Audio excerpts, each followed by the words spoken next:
Ladies and gentlemen, boys and girls, children of all ages, you have everything put away right now so that you can follow along as we do this problem. As I usually do, because that's the way I roll, I did not put numbers in before we start. And as we found yesterday, once we took out the numbers, all of a sudden, it became apparent on how to do the problem. Not a parent like your mom or dad, not that kind of a parent. Became obvious on how to solve the problem. Again, another strategy you can use to help improve your math skills. Jeremiah needs to buy some amount of pounds of lean ground beef to make patties for a cookout. The butcher charges some amount of money per pound for this ground beef. What is the total cost of the ground beef? So if I had to ask Lyric, how would you solve this problem?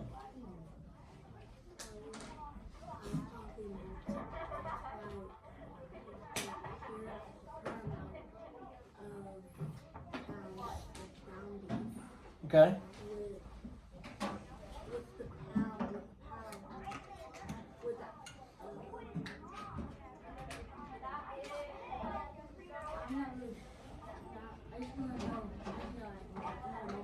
Okay, Knox?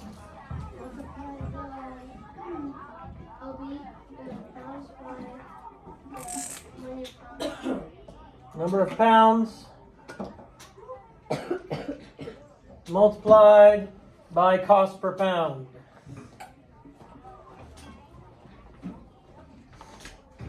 Now, one of the reasons we do this is once we have numbers in there, we already have what our equation would be. So once we have numbers in here, we already know what our equation is going to be. So, needs to buy 9 6/10 pounds of lean ground beef to make patties for a cookout. The butcher charges $4.05 per pound for this ground beef. What is the total cost of the ground beef? So number of pounds is 9 6/10 times cost per pound, which is $4.05. We've got our equation written down once we write it in words. Now we're going to, what's that called? Simplify. No. Estimate. So Serena, 9 6/10. What do you want to do with that? Turn it into 10. 10 times Serena, $4.05. What do you want to do with that? 4. 4. So 10 times 4 is 40. So our answer, our cost per pound needs to be somewhere near 40. Somewhere near 40. Now I'm going to say this for the 4,287th time, and you'll probably ignore me, as many of you do. When we're multiplying and the numbers have decimals in them, do the work without the decimal point.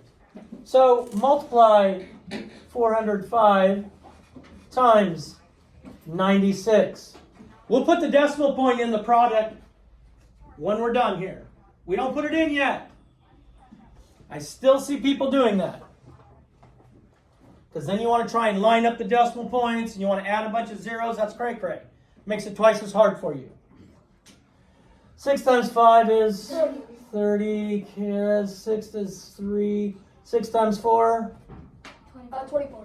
24. Now we're going into the tens place. 9 times 5? 45. 45. 5, the 4 up there. 9 times 0, 0 plus 4 is 4. 9 times 4? 36. 36. We add these two products together.